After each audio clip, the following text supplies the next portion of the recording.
The implications of cloning yourself in AI is that for you, you don't have to be in front of the camera, so there are good implications, right? It's yin yang. You don't have to be in front of the camera. You don't have to spend your time doing content.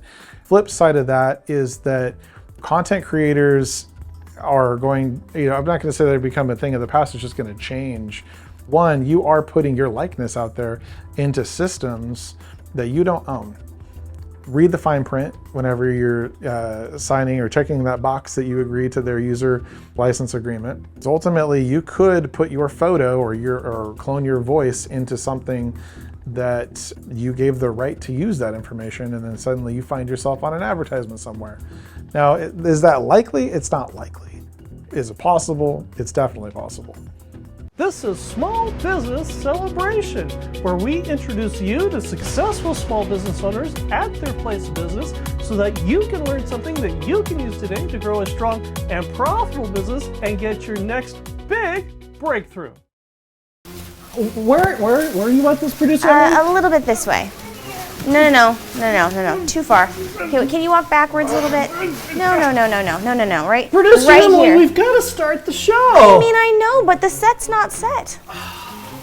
Welcome to another fantastic episode here on Small Business Celebration. We're going to be talking about, what AI marketing tools are going to work best for your business and your sales team. And I've been waiting for this question to be answered for a long time. We had this Visioneer that called in and asked, how does a marketing company market a marketing company? And to guide us through all this is Charles Sears, the partner of Torq MSP. Welcome to Small Business Celebration. Awesome. Thanks. I appreciate you inviting me on, Michael. I'm excited to be here. And for Visioneers who don't know who are you and what is it that you do? Yeah, so my name is Charles Sears. I'm a local entrepreneur here in Bakersfield. I previously owned Inspire Digital, a marketing firm, which we were just acquired. I would call it an acquisition, merger, however you want to frame it, with the future being all artificial intelligence and kind of what we're seeing going forward. My thoughts and vision are that marketing companies, IT companies are ultimately going to become AI companies and serve clients in various different ways. And so that's what we're doing here at Torq, kind of prepping ourselves and our clients for the future. This didn't come out of a vacuum. No. Because you started doing IT when you were in the military. Yes. I've been in the tech world for, I guess, about 20 years now.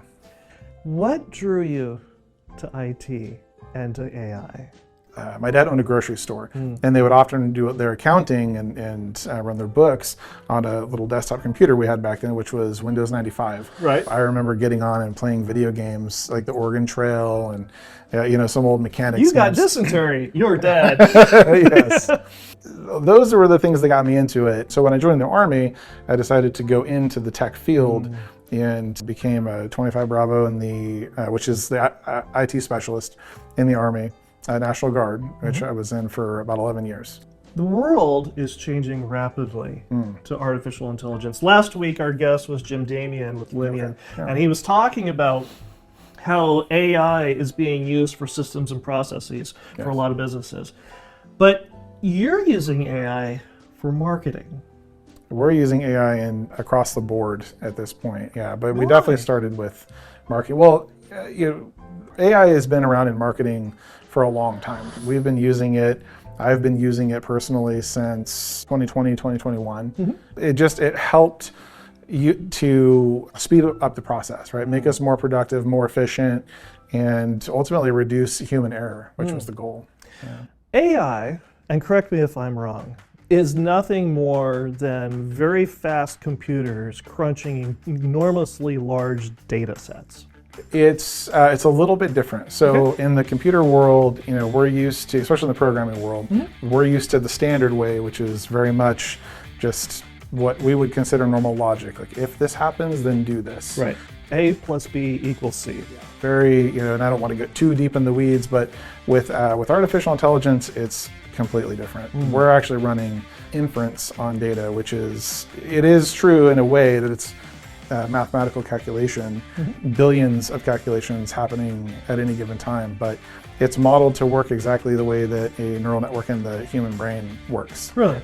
Yeah, so AI definitely expedites the process of producing content that's specific to like an ideal customer profile. Their ideal customer is like elderly, male, has specific interests. Then we'll build an agent around that customer profile, and then any type of marketing that we produce from that agent or have that agent produce is going to be tailored to that by default, rather than us having to tweak and go through the typical process of AI is this anamorphous, ambiguous thing. Everybody's talking about it, nobody knows what it is. Yes. Yeah, we're still in the early stages for sure. How do you help a business owner define what AI is, and how do you find the beginning to start? Because you got to be able to ask it questions, but you have to know the question to ask. Part of knowing the right question to ask is actually having expertise in your field. So if you're a business owner and you're trying to dig into AI, the first place to go is ChatGPT.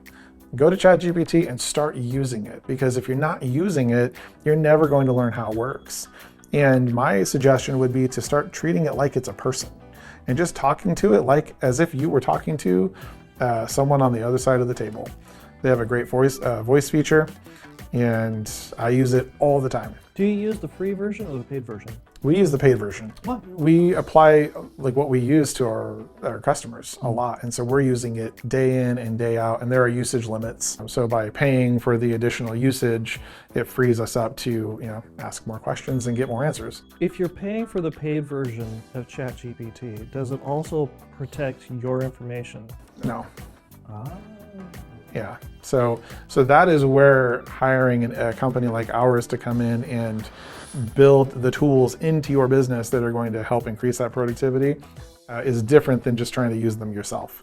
Because the companies, what a lot of people, the market's becoming more aware now, but for decades, what we were unaware of is that we're using all these free tools, but they're really data companies on the back end.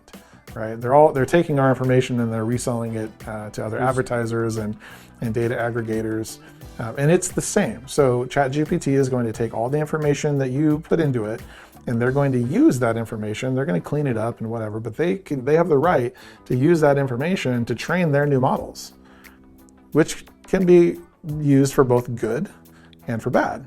Right? If you ask ChatGPT who Charles Sears is in Bakersfield, California, it knows. And it knows what books I've written and all those things, which is great. But you might talk to it about something a little more personal, and maybe you don't want that information, or business secrets or whatever. So that's where we would come in and build something more tailored to you that's doesn't have that risk. After you've identified who your target audience is, your target customer, how do you use AI to implement marketing tools to be able to move things forward? Marketing is kind of foundationally based on reach, repetition, and content. You've got to be able to get out there and get in front of people. They have to, it's the whole, if a tree falls in the woods. Does anybody hear it? Yeah, does anybody hear it? So you have to be in front of people's eyes. And then repetition is just like, well, we're so inundated with attention-seeking content now. And so then you also have to have the content piece. Well, generative AI is all about producing content, whether that's using ChatGPT or a similar tool to produce text-based content, or using Sora, VO, which is the Google's version, or a tool like HeyGen to produce video type content. And obviously video these days is like where it's at. That's gonna attract the most attention. And then applying the right marketing principles to it to keep it short and interesting and engaging, which is where most people fall flat. Speaking of repetition, if you've been watching or listening to Small Business Celebration for the last few months, you know that our first Visioneer question is brought to you by Mike Saba, a Zillow Premier agent with Watson Realty. Born and raised and never left Bakersfield. Give Mike Saba a call at 661-203-8406 or reach him at mikesaba1@icloud.com today. And Visioneers, if you've got a question, you've got a thought, something you'd like to learn about here on Small Business Celebration, reach out to us on LinkedIn, Facebook, and Instagram, and your question could appear here on Small Business Celebration, just like Anthony, who asked, how do you decide what AI marketing tools to use effectively to work with your sales team? Or should we wait for AI technology to evolve first? one, being at the top of the search results, or now being at the top of the AI results, right? Now would be the new thing, Right. is going to get you the phone call. And then the question is just, where are we routing that phone call to? And I've done sales training, like sales coaching with sales teams to help them kind of understand the trust game, the familiarity game, what questions to ask, Right. how to not talk and how to listen. Sure. So a lot of owning a marketing agency isn't just, the application of marketing or the having the work done.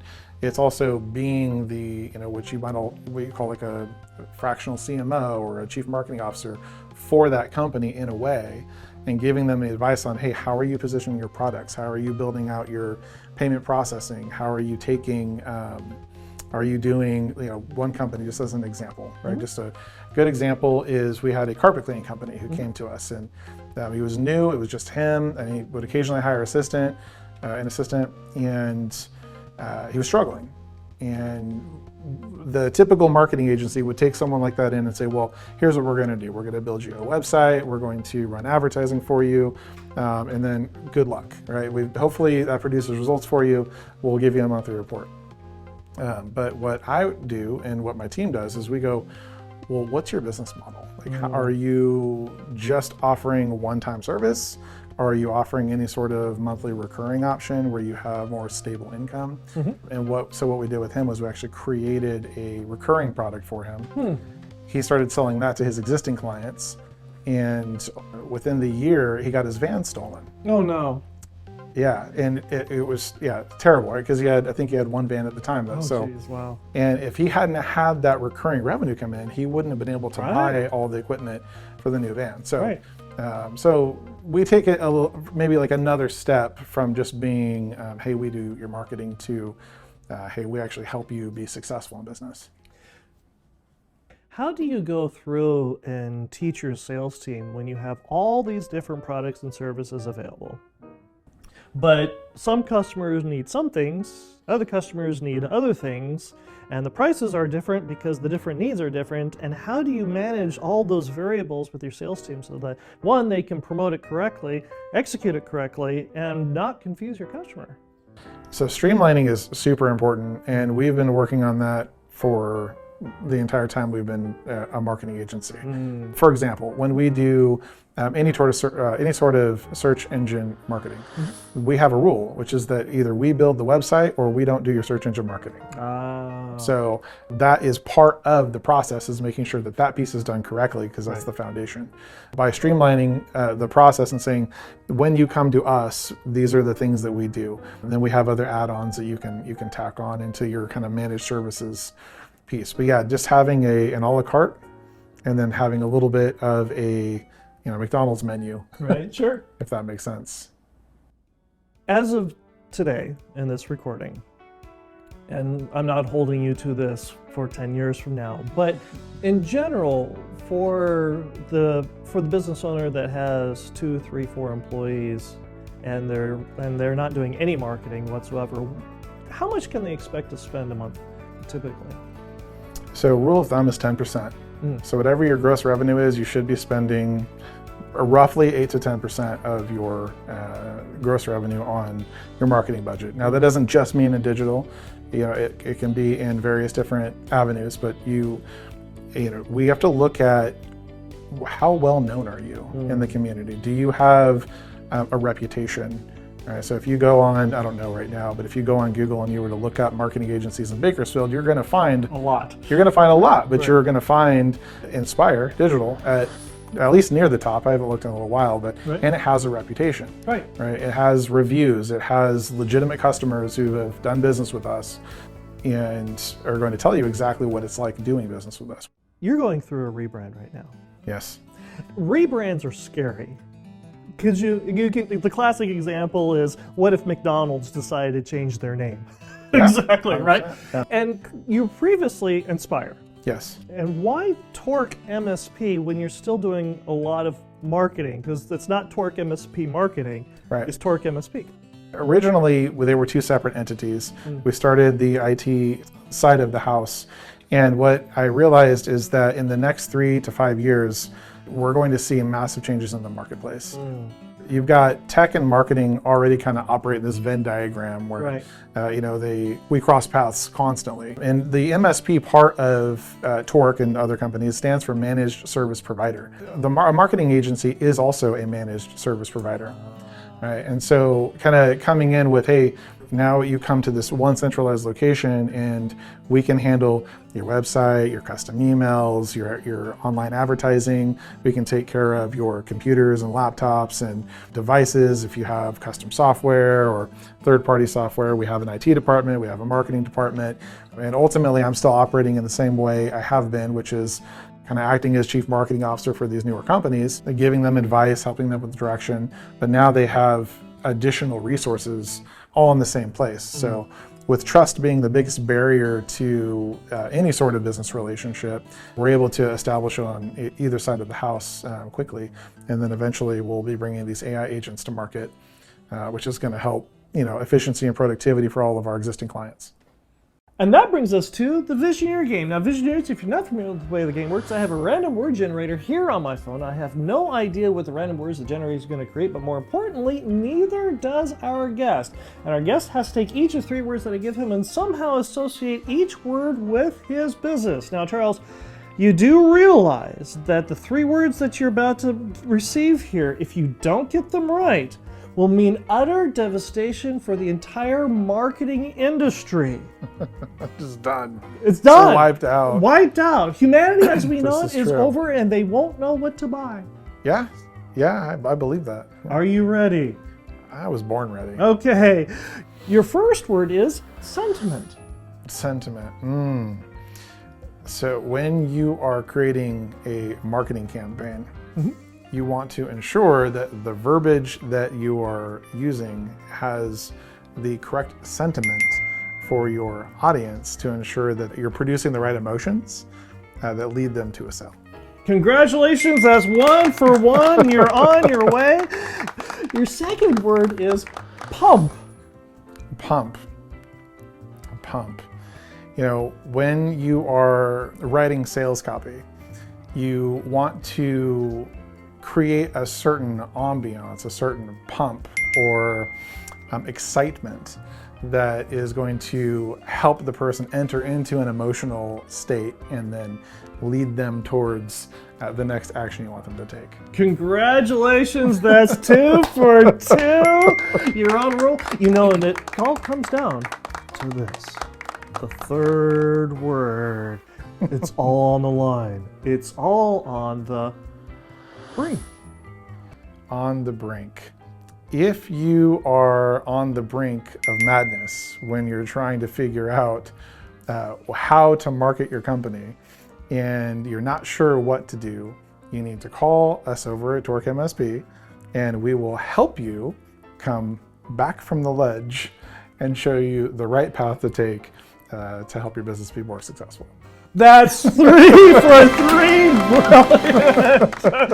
Take it to the brink of success or the brink of failure. That's good. Ooh, Yeah. there it is. There it is, yep. 2 for the host. Yeah, there we go. I like it. You've had several businesses. And when did you know it was time to say, okay, enough is enough. I've learned a lot. It's not making money. I'm on to the next project. If you were to ask me today, I would say that I probably shut down my businesses prematurely. The pool service company was doing well, and if I had just picked it up rather than running away from the challenge that I had to face at that time, then who knows, maybe it would be successful and even still around today. Who knows? There comes a time when you get into something and you realize that it's definitely not your passion. Maybe it's not your strength, and maybe there's another avenue that would be. I would caution against the shiny object syndrome, which I have definitely been exposed to and been a victim of. So I'd like to frame myself as a victim, but definitely been subject to. And I would say this: focus on one thing at a time. Don't have your hand in a whole bunch of different pots.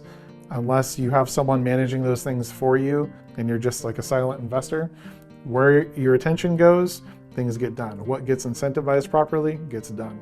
So to more specifically answer that question, when should you give up. It's when you don't have the passion or the drive to continue fighting that good fight. Or if you believe that you have learned all the lessons that you can learn in that journey, then maybe look at where it's time to pivot. You've written a couple books. I have. First of all, what are they about? And did you write them because of all the other businesses you've owned in the past that you've learned from? Yeah, so I have a deep interest in human psychology.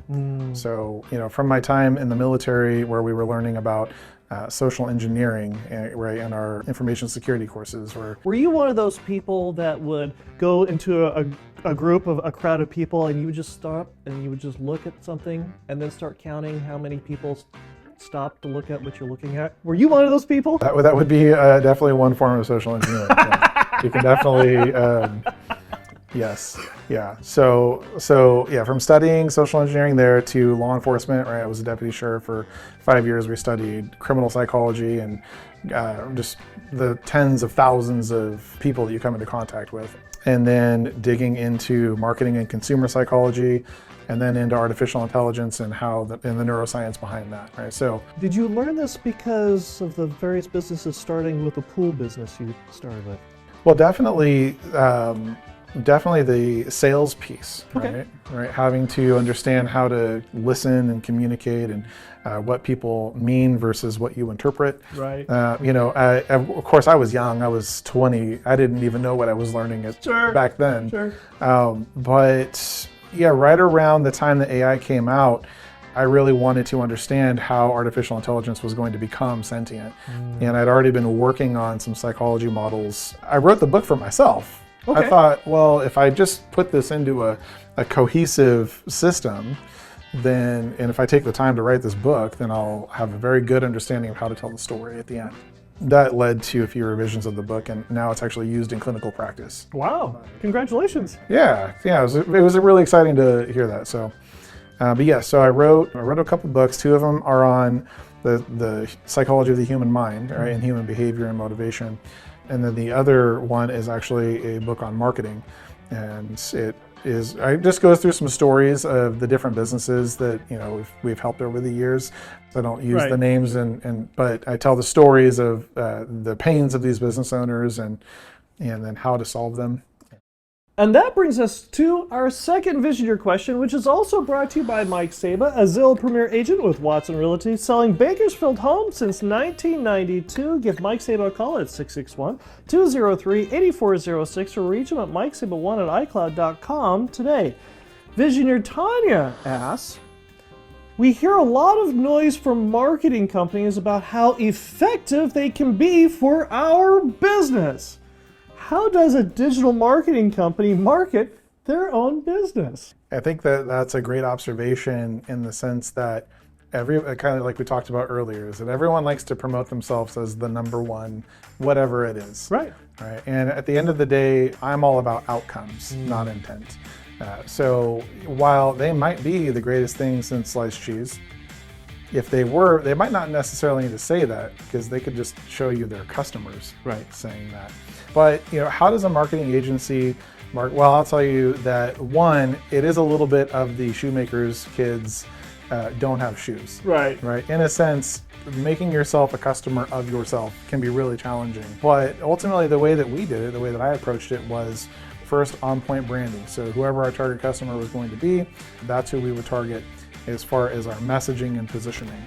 The second thing that we targeted was reputation. So ensuring that when we achieved something for a customer, that we were putting that out there on the web, whether that was a Facebook post, social media post, or a Google review. Google reviews were huge. And then the third element that we did, which was probably the most successful, was taking all the things that we had built and ensuring that when someone searched for the type of product or service that we offer, that we showed up as at least one of the contenders. So not only did you see us versus maybe 2 other people in the Google listings, but you would see that, we have 35 5-star reviews, right, from real people, and maybe they have 2 or they have none, just using all the foundational elements that we would tell any other business to do. Have you ever wondered how we get so many great guests here on Small Business Celebration? Well, it's largely due to referrals. Just like former guest Daryl Dean Santos, the owner of the Daryl Santos Insurance Agency, recommended this week's guest, Charles Sears. But it's not just limited to past guests of the show. Also, Visioneers just like you have also made referrals. So if you've got somebody in mind that's an interesting guest, that's got an interesting business, that's been in business for at least 5 years, let us know through our social media challenges, and you could also get a shout out here on Small Business Celebration for doing so. So if you've got a guest or an idea for a guest of a person that's got an interesting character or an interesting business that's been in business for at least 5 years, let us know, and you could get a shout out here on Small Business Celebration. You mentioned all that in the past tense. We're going through a rebrand. We had to, again, rebuild, make this logo and figure out what the name was going to be. And choose teal. Why teal? So if you look at all the competitors in the market, none of them have this color teal. So this helped us stand out, and it has a little bit of a forward-thinking tense to the color. And then also, no one else had it. That was useful. We specifically spelled Torq the way that we did because it's spelled improperly, right? There's supposed to be a U and an E at the end, but this is short, so it's easy to remember. Eventually, we might even lose the MSP, but that's so industry standard right now that it's there. When we move closer to the AI space, we'll probably just be Torq. So it rolls off the tongue, it's easy to understand, we can tie it into our messaging. Right? Torq is all about helping things push through and move faster, and so we can tie that into productivity and efficiency. So it was an easy yes for us. If you typed in Bakersfield Marketing Company, you would go page after page after page after page of people. Well over 100 marketing agencies in town. Sure, and this is just little old Bakersfield. What do you say to Visioneers to say, this is who you should look for and this is who you should avoid? Barrier of entry to someone calling them a marketer is very low. Sometimes it can be someone's cousin who builds a website, or someone who thinks because they can design a flyer. I know how to boost a post. I know how to boost a post. Yeah, that now I can start a marketing agency and I can go make money. There are two types of marketing agencies. There are the deliverables based, and then there are the outcomes based. There are companies out there that are going to try and sell you a widget. That might be a flyer, it might be a website, it might be an ad campaign, but they're selling you a widget. They're not selling you the outcome of that flyer, the outcome of having that website, what it should be producing for you. Whenever we approach a sales conversation around like search engine marketing, we actually bring the numbers and we show them, hey, look, based on what we see in the market, we project that if you follow this path, that this should be the outcome or close to that you receive, as long as we do our part, and that we can track and measure those results against exactly what we said. And so does it always work out? We're not perfect, but we always track against the outcome versus saying, no, we're just going to give you this thing and then good luck. It's no secret that there's a lot of business owners right now that are having a difficult time. What do you say to business owners to let them know that, yeah, they're going to be able to make it? I have started and shut down many businesses over the course of my journey. They're probably in the realm of like 8 or 9 that are no longer in existence. And I don't view each of those as failures. I view them as lessons. And so it doesn't matter where you're at in your journey per se, whether you are currently learning a lesson or if you have finally found the vehicle that's going to help you achieve your goals. One, you need to define what it is that is success for you. And when you do that, don't quit, don't give up, because the truth is that wherever you're at today is not where you're going to be in a year from now. You're going to, hopefully, if you're paying attention and you don't give up, learn the lessons that will get you to the next step, that will get you up to the next plateau, but nothing happens overnight. So you might be in the midst of it, in the pain, feeling all the drudgery of business today, but the win is just around the corner as long as you keep trying. Charles, this has been a real treat. Thank you for joining us here on Small Business Celebration. Thank you for having me. It's been a pleasure. And if Visioneers want to get in touch with you, how do they do that? The easiest way would be through our website at torqmsp.com. You can find me on social media with Facebook, x.com. If you're looking for me directly, you can email me directly, charles@torqmsp.com. And spelling Torq is? So just like the shirt, TORQMSP.com. Or give us a call at 369-7000. And I'll be right back with my final thought. Being present to know what's missing. Being present to know what's missing. Not that long ago, I was doing my early morning routine. I was going through and getting breakfast made, and I was going through and cleaning the dishes, and I was thinking about, okay, I've got to go through, and I've got these two guests for future episodes. I need to call and confirm that we're going to be doing the interviews with them. And oh, by the way, I also have the live show that's coming up next Monday. I need to call them and make sure that we've got all what we're going to be talking about, all taken care of and we're ready to go. And oh, by the way, yeah, I also have 2 proposals for 2 new clients for the business coming in. I need to make sure those are all tightened up and buttoned up and ready to go. And yes, I also need to make sure that I go through and I've got these 2 existing customers and clients all set up so that we've got their shoots ready to go. And that's when I looked up out the kitchen window and I saw a hummingbird sitting on the hummingbird feeder, just looking at the late spring morning. It bent over and took a couple drinks out of the bird feeder and looked around as if to look across the street at the neighbor's lawn as the sprinkler was spraying and the sun was cresting over the mountains here into the valley below. Satisfied that it was content with what it saw, it flew off and continued its day. And that's when I realized to be present to know what's missing. For the following week was Mother's Day, and I needed to remember to get my mother flowers so that she could enjoy them for Mother's Day. The one who taught me, what part of no don't you understand? The K or the W? Yes, the hummingbird reminded me to be present to know what's missing.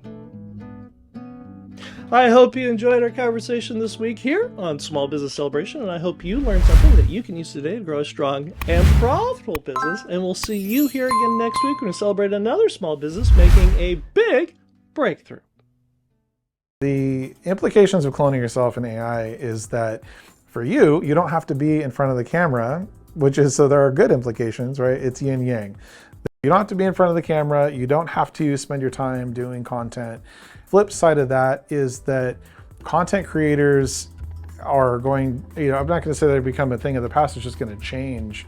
One, you are putting your likeness out there into systems that you don't own. Read the fine print whenever you're signing or checking that box that you agree to their user license agreement. So ultimately, you could put your photo or clone your voice into something that you gave the right to use that information, and then suddenly you find yourself on an advertisement somewhere. Now, is that likely? It's not likely. Is it possible? It's definitely possible. My favorite AI prompt for business in this context is going to be, help me develop a comprehensive marketing strategy for this type of product and this type of business in this industry.